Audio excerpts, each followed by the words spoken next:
الشعب فرحان بينا. طبعا فرحان أولا قبل كل شيء بالمسؤول عن كل هذا هو جلالة الملك بطبيعة الحال، ولكن فرحان بينا، فرحان بحزب العدالة والتنمية، فرحان بالأمين العام ديال العدالة والتنمية، وصوت في 2015 وصوت في 2016. اجي انت هرس هاد لا ديناميك وخرج عبد الاله من كيران.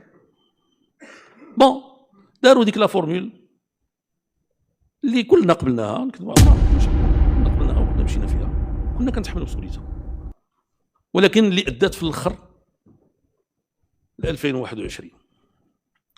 شنو وقع دابا في 2021؟